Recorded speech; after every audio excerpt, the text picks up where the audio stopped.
Welcome back to the Green Means Go channel. It's your host, me, here for our Week 12 college football or Week 11 NFL dogs only video where we pick underdogs. We've done this every week since the start of the college football season. This is a contest between myself and the Scoreboard Don't Lie, another YouTuber. We each pick up to 5 underdogs each week. Whoever has the most units at the end of the year wins. And by golly, I think this deserves one of those. I think it even deserves one of these. All right. And by golly, I think it deserves one of those as well. Now open the.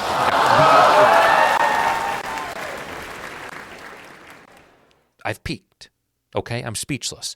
Not really. All right, we had 4 official plays last week. Duke, Ole Miss, Steelers, and Cardinals. All of them won. All of them were about in the 120 range.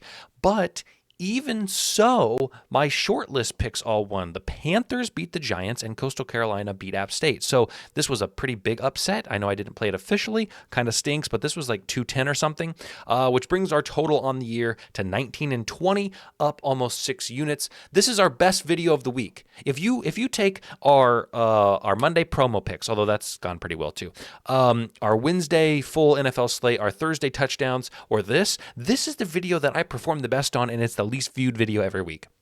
People don't want the keys, baby. We're 28 and 19 as a group, as a duo against the spread, so we're doing pretty well there. Again, guys, this is for fun.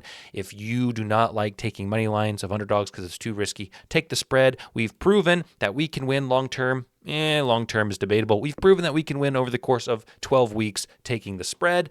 And always combine these with promos if you can across all the books. Okay. Here's the sad news. Why is that on? I didn't delete Pittsburgh minus 7.5 versus Virginia. That was last week, you moron. Golly, you're going to just do it now. Just do it now. Let the people see that you do have flaws. I'm very flawed. I'm a very flawed fella. Here's my short list for this week. Florida Atlantic over Temple, West Virginia over Baylor, and Tennessee over Georgia. The model is interested in all of these. Here's the problem, though. I'm not taking any of them. None of these are going to be an official play.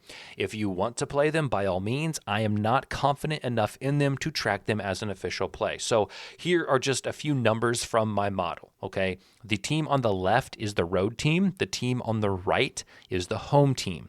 The number first listed is the Vegas line currently, or it's roughly that. It's the midweek line, so the line from Wednesday.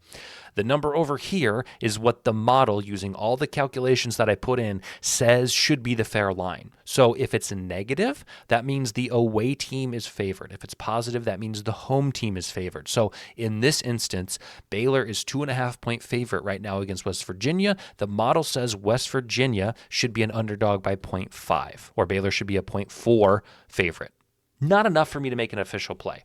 Tennessee and Georgia. Right now, Georgia is a 10-point favorite. The model says 4. Now, here's the interesting part. That's a pretty big jump. That's a sizable difference in terms of spread. That's a touchdown difference, right? So that normally would make me interested, but this 4 makes me nervous because the model still says Georgia should win by more than a field goal. So the wiggle room there, especially with Tennessee being on the road, I don't love it. Now, could I maybe be talked into a plus 10.5 spread bet, maybe tease it up that half point? Sure. Would I feel better about maybe a plus 14.5 for Tennessee? Absolutely. Will I like them on the money line as the underdog? No. Lastly, Florida Atlantic and Temple. The spread right now is Temple favored by 3. The model says they should be favored by 0.7. Again, not very much. These were the only outliers. Everything else was pretty in line. So I just don't have a lot of confidence this week in terms of picks. But if you want to tail any of these or tease any of these or follow any of these, feel free. Here's my NFL short list. Steelers over Ravens, Colts over Jets, Falcons over Broncos, and Chiefs over Bills. And I'm sorry, guys. I can't do it. I have to trust my gut. And that's okay. It doesn't matter. Ultimately, if I play them or not, or if I say official play or not, it doesn't really matter. I'm giving you what I think are the best bets, and you can choose to play them if you will. I've ranked them in terms of confidence levels. The higher the level, the more confident. So right now, sorry, I'm screaming. Right now, level 4, Falcons over Broncos. If I had to pick one of these as my favorite play, I would take Falcons over Broncos, okay? Then comes Steelers over Ravens. I think that's a very interesting divisional matchup. I think Mike Tomlin knows Lamar Jackson. I think Russell Wilson should be able to do things to the Ravens secondary that other, less talented QBs have done this year. Plus the Steelers being at home, I just think that the advantage here is for the Steelers. That's the next highest confident level pick. Then we have Colts over Jets. I hate both of these teams. I think both of these teams have made awful decisions from the top of the organization down to the kicker, to the punter. Right? Are the punters are the punters the lowest man on the totem pole of an NFL organization? Probably. So I think Colts over Jets is interesting. It's probably paying the best. It actually is paying the best. They have a +4 spread. All these other ones are about a field goal or less. So that would be your biggest payout. But again, it's not a very high confidence play. And then probably my least confident bet on here is Chiefs over Bills. Surely the Bills can get it done at home against this team that they've battled for the last half decade. We'll see. Okay, so no official plays, but you do have approximately 7 or 8 things to work with. 2 announcements if you haven't already heard, but I'm going to imagine that you have already heard.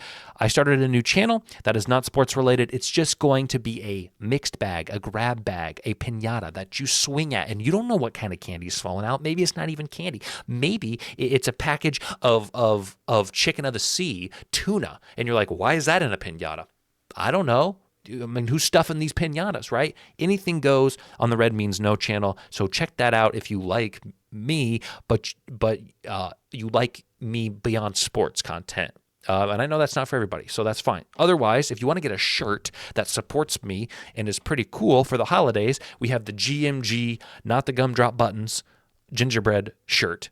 Okay, we have the Rudolph the Green-Nosed Reindeer with the GMG ornaments on the antlers. Pretty cool. And then we have the GMG lights as well. They're short sleeve, which are embroidered. Okay, kind of like this, right? A little embroidery action. We have long sleeves, which are screen printed because they weren't offering embroidery in the long sleeve that I wanted. We have hats, sort of beanies, if you will. And then we have crew necks, which are also embroidered. I try to keep the prices as cheap as possible, but understand there's only so much I can do. All right. Have fun with that if you want. So again, guys, you guys are the OGs on this video. People who watch this are like my people. Like if I had to share any secrets across from Monday to Friday, I'm sharing it Friday because my least viewed video are going to be the people who are most engaged with my content. So you guys are the real ones. Don't tell everybody who's watching the Thursday football video that gets like 1,000 views. They don't care about Green Means Go. They care about who's scoring the touchdowns, okay? I should do ASMR videos. Maybe that's what we'll do on Red Means No today. Hi, guys. I hate ASMR. Ticks me off. All right. Be well. And I plan to drop a video on the Red Means No channel this weekend. So stay tuned for that, and we will see you over there, then.